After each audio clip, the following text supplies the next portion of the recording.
Senator Coco Pimentel. The next congressman of the city of Marikina is recognized. Mr. President, it's actually the same, only that right sizing has been given such a bad connotation in previous years that it means downsizing, it means cutting down, it means retrenchment, it means removing employees. That's one of the main reasons why, without any pun intended, that's one of the main reasons why we changed the name actually. Although it essentially means the same based on a dictionary, we wanted to emphasize that with this change of name, it does not only mean reducing the number of employees, it may actually include increasing the number of hires in government, but more relevant ones and what are really needed instead of what we have right now.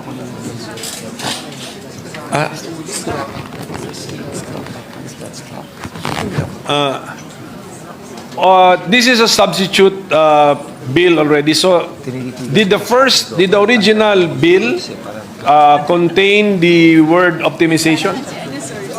Yes. So, nandun na siya? Yes. From the very start. Okay. So, from the very start, that has been. So, what, that's why I'm asking this, because what is the problem that we are trying to address with this measure, Mr. President? Several, Mr. President. To name a few, number one, everybody has been looking for a study, but it was not actually, and has never actually been required. But it is indeed required, as we have all heard as we have all heard from our colleagues. So, among others, Mr. President, this bill seeks to require such a study before optimizing any agency of government.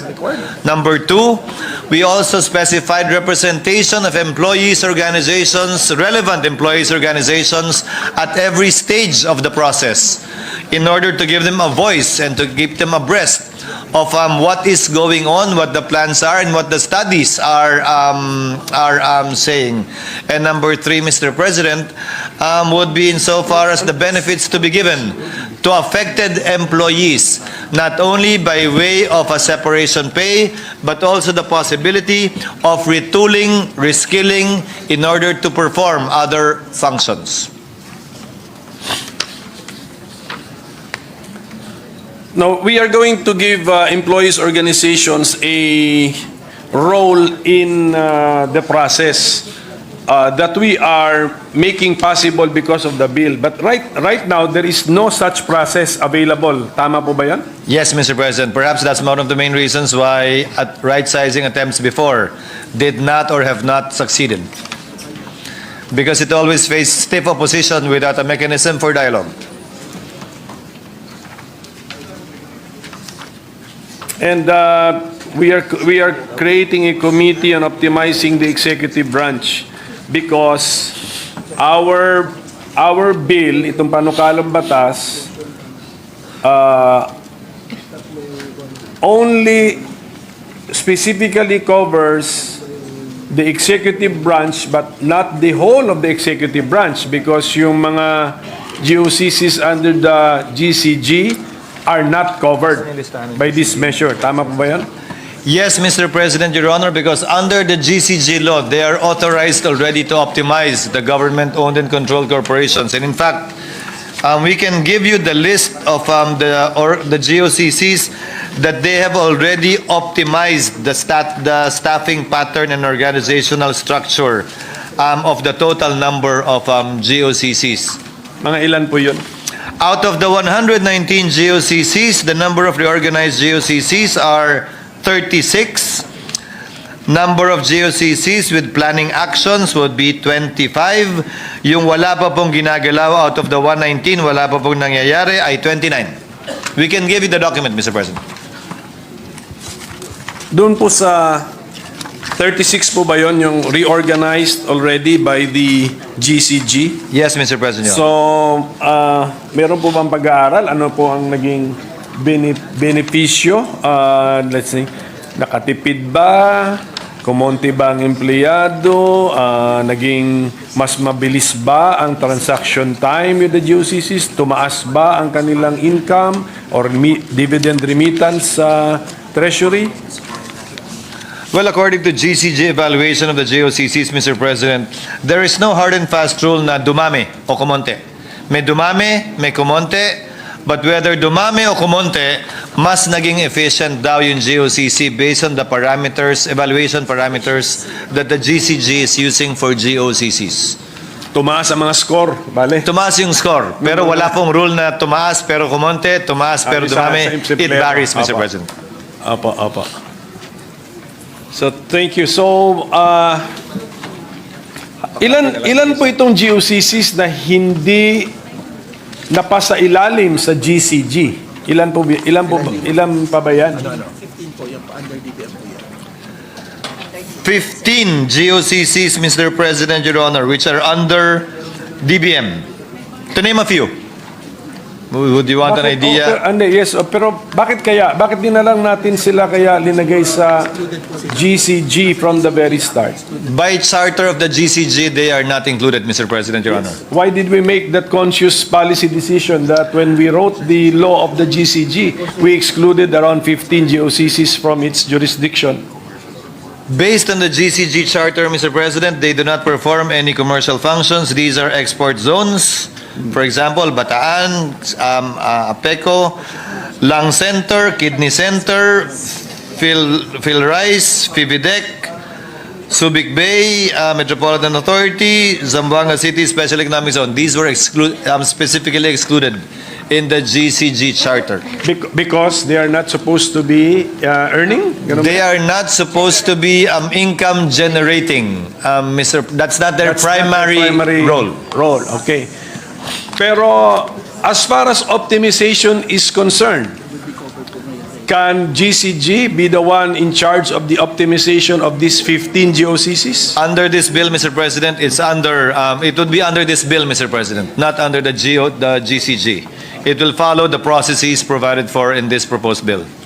Yes, because we know that they're not under the GCG. Yes. Pero si GCG nga nagagawa na nga niya for those under. How is it possible conceptually that when it comes to optimization, we will allow GCG to optimize these 15 not-for-profit GOCCs? No. The GCG charter excludes it, Mr. President, but we can include them here if that is the desire of the honorable minority floor leader. But right now, as written in the bill, they are not they are included in the bill and not part of GCG because that was in a previous law. Yes, I have noticed that, Mr. President. That's why I'm bringing up the idea kasi si GCG nag-optimize na siya ng GOCCs. Meron lang 15 GOCC na wala sa jurisdiction ni GCG. Pero pagdating sa optimization, baka kaya na rin ni GCG maturuan ang 15 GOCCs na yon as far as optimization is concerned. Actually, Mr. President, Your Honor, I think the reservation only that they have is that the GCG charter itself does not include these corporations, and if we will include them in the right sizing, is it going to be the intention of the author of the good gentleman rather to already place them under GCG? That would be a totally different regime altogether, Mr. President, Your Honor. Again, because they're not, their primary purpose is not income. Yes, I know. Generating. That's why I was limiting my question to as far as this concept of optimization is concerned. Again, the reservation only is that there might be some confusion that GCG would already have other powers over these corporations not intended to be under GCG to begin with. But we will submit at the proper time, Mr. President. Yes, Mr. President. On any suggestions of the good gentleman. Thank you for entertaining at least entertaining the idea, Mr. President.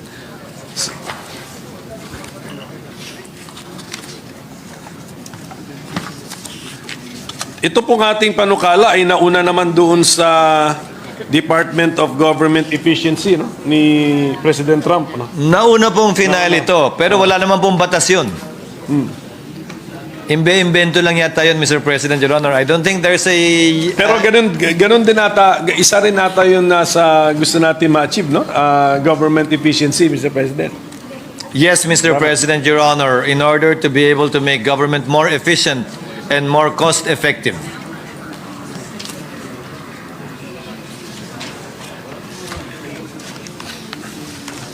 Mr. President, hindi ba kayang gawin na yan ngayon under present law? Kasi for example, si Department of Agrarian Reform Secretary Conrad Estrella, during the budget process, parati niya sinasabi sa atin, yung he availed of this scrap and build concept which is allowed under existing law. So can that not be resorted to without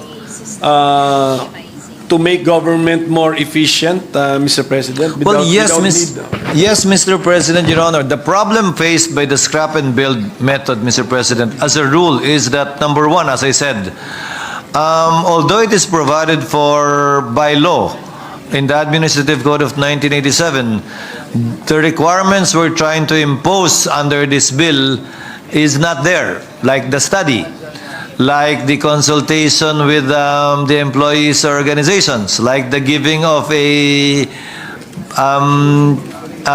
different separation pay that is more equitable and justified to affected employees compared to merely receiving benefits from GSIS on the assumption that they already served long enough to receive any benefits from GSIS.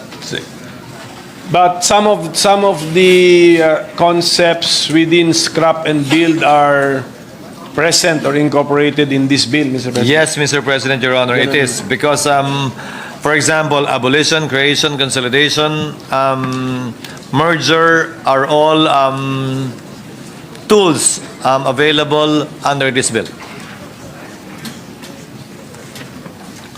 Tapos, Mr. President, hindi po ba may kapangyarihan na ang Presidente under existing law, more specifically the Administrative Code, to reorganize, if not the entire executive branch, at least a significant part of the executive branch? That is correct, Mr. President. That was the very first question I asked in the consultative meeting. What is this for and do we need this? The answer given to me was that it is needed, again, because of the absence or lack of rules on how to do it, what should be done before it is going to be applied to a particular government agency, and again, the problem of being able to give separation pay on top of GSIS benefits, assuming, again, they will be qualified to receive any such benefits from GSIS, given the short length of service they may have. Cannot those concerns be addressed by the President or the Office of the President through the issuances of EOs, AOs, memorandum circulars to fill in the details, Mr. President? According to DBM, Mr. President, it is best placed in the law rather than by mere administrative or executive issuances by the President because of the questions that might be raised about its constitutionality, especially with respect to the disbursement of funds. Assuming that this bill becomes law, can the it is the who makes the final decision, Mr. President? Is it the COEB or the President of the Republic? Especially on the abolition or the merger of government agency or body.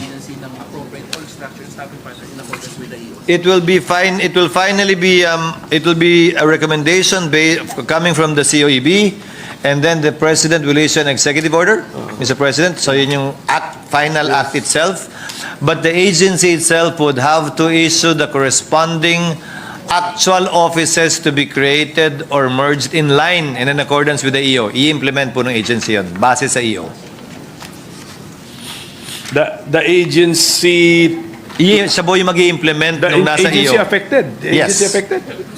Okay, so if the EO calls for the abolition of an agency, the agency will issue something. In compliance, Mr. President, with the executive order to be issued by the President based on the recommendation of the COEB as provided for in section 12, I believe. Has the GCG, I'll go back to the GCG. Yes, Has the GCG ever abolished a GOCC? Ano? Yes, it has, according to them, and Kedancor would be an example of such GOCC abolished by the GCG. So, mga ilan po ang na-abolish ng GCG? By administrative. 32 in all, according to them. 32? Okay, so Well, since we Sabi didn't ko- hear of it being abolished, I guess it was really not needed, Mr. President, Your Honor.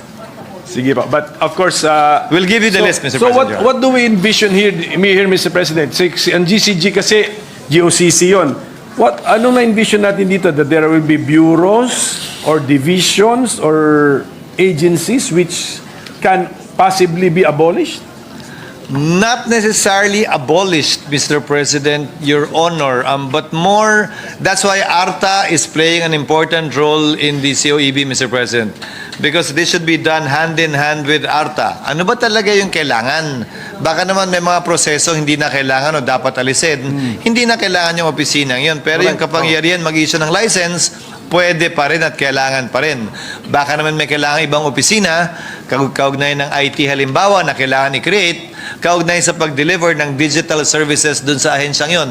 Again, these questions would best be answered by the COEB and on the study that is being required to be conducted before the optimization can be done on any agency. When the optimization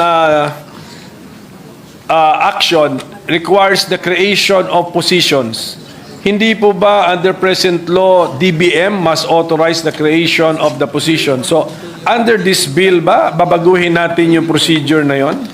Mr. President, it would still require DBM. In fact, DBM is part of the COEB as well.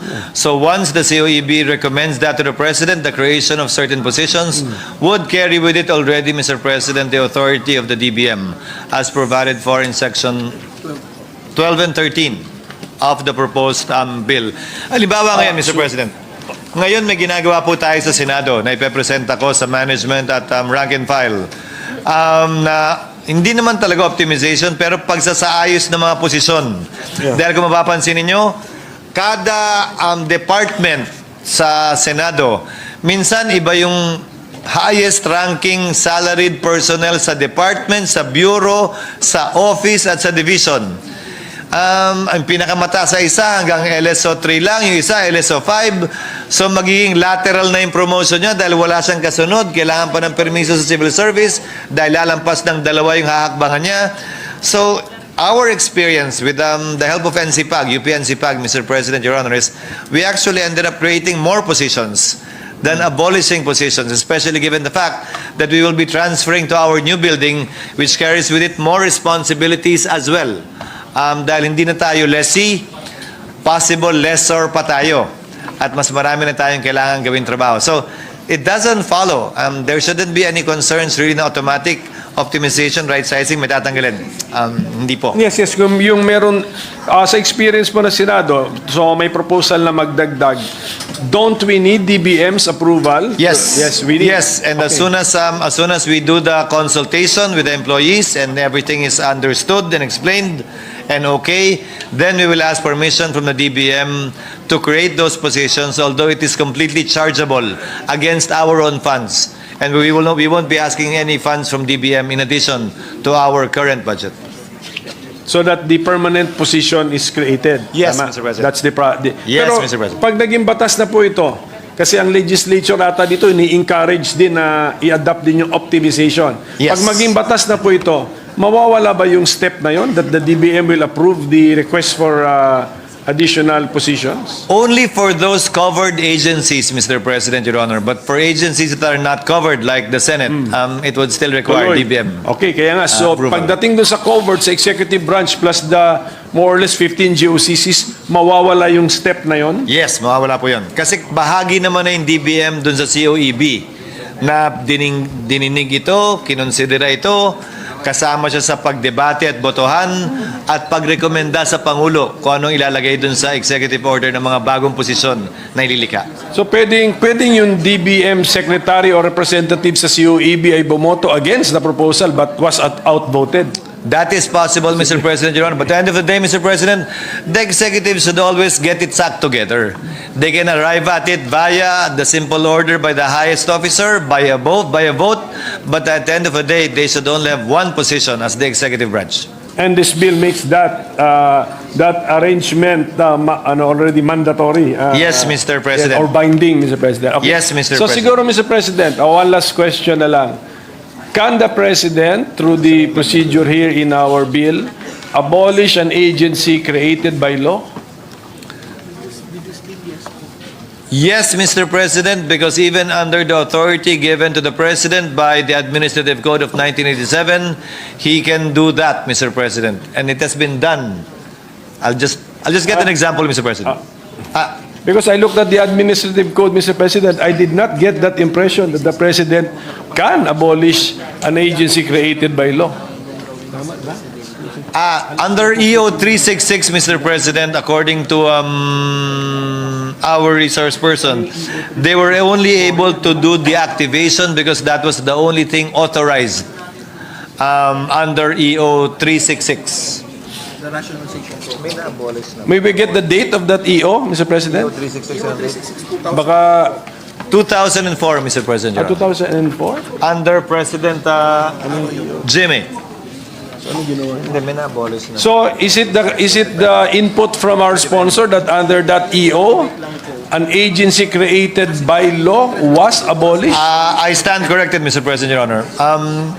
An agency created by law cannot be abolished. It can only be deactivated Okay. by executive fiat. A law is still necessary to abolish a government agency created by law. So the example cited earlier by Senator Villanueva, yung Optical Media Board, the executive can deactivate it, but only an act of Congress can abolish it because it was an act of Congress that created it to begin with.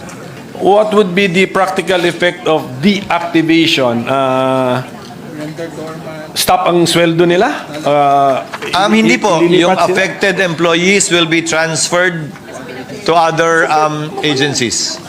So, optimization na rin yun. Yeah, so at present, we can actually optimize by deactivation, Mr. President. Tama? An example according to them, Mr. President, is the EIIB. Then, panahon ni dating Pangulong Estrada, dineactivate lang din po kasi wala pa ring batas na napapasa para i-abolish yan. Yung mga empleyado po nila nilipat sa ibang ahensya ng pamahalaan. DOF, BIR, at BOC. So, it can be done and it has been done. It has been done, Mr. Yes. President. So, siguro mag-house cleaning din tayo. Hanapin natin yung mga ahensyang ganyan at let's pass the law so that formally we are ano tawag mo doon? Putting the period to that unfinished sentence, Mr. President. That is correct, Mr. President, Your Honor. That is part of the mandate of the COEB. To give the recommendations also to Congress kung ano na ba talaga yung WANA. Pero Mr. President, medyo hindi naman dapat pala masyadong katakutan ito dahil may sunset. Yes, Mr. President. I insisted on a sunset clause. This cannot go on forever, Mr. President. And that was accepted by the DBM. So, ibig sabihin nito, I mean, it's an experiment eh. Kung it's time limited naman, so after, Congress can decide to extend it, but let the future Congress decide on that. For the meantime, we gave it a sunset clause. ilang years po? 5 years, Mr. President, Your Honor. Okay, so yes, with that, Mr. President, mukhang sa una kasi natakot ako na baka maabuso or may ma-abolish nga na created by law, pero hindi naman pala mangyayari at saka meron tayong sunset provision. So this is parang a special power to be given the President through the Committee on Optimization and Efficiency. So I would be willing to take the risk, Mr. President. And then anyway, nag-focus na tayo na optimization nito. Hindi na, I think the word downsizing is never used in the bill. No. Never used. No, Mr. President, Your Honor. So, with that, Mr. President, I thank the sponsor and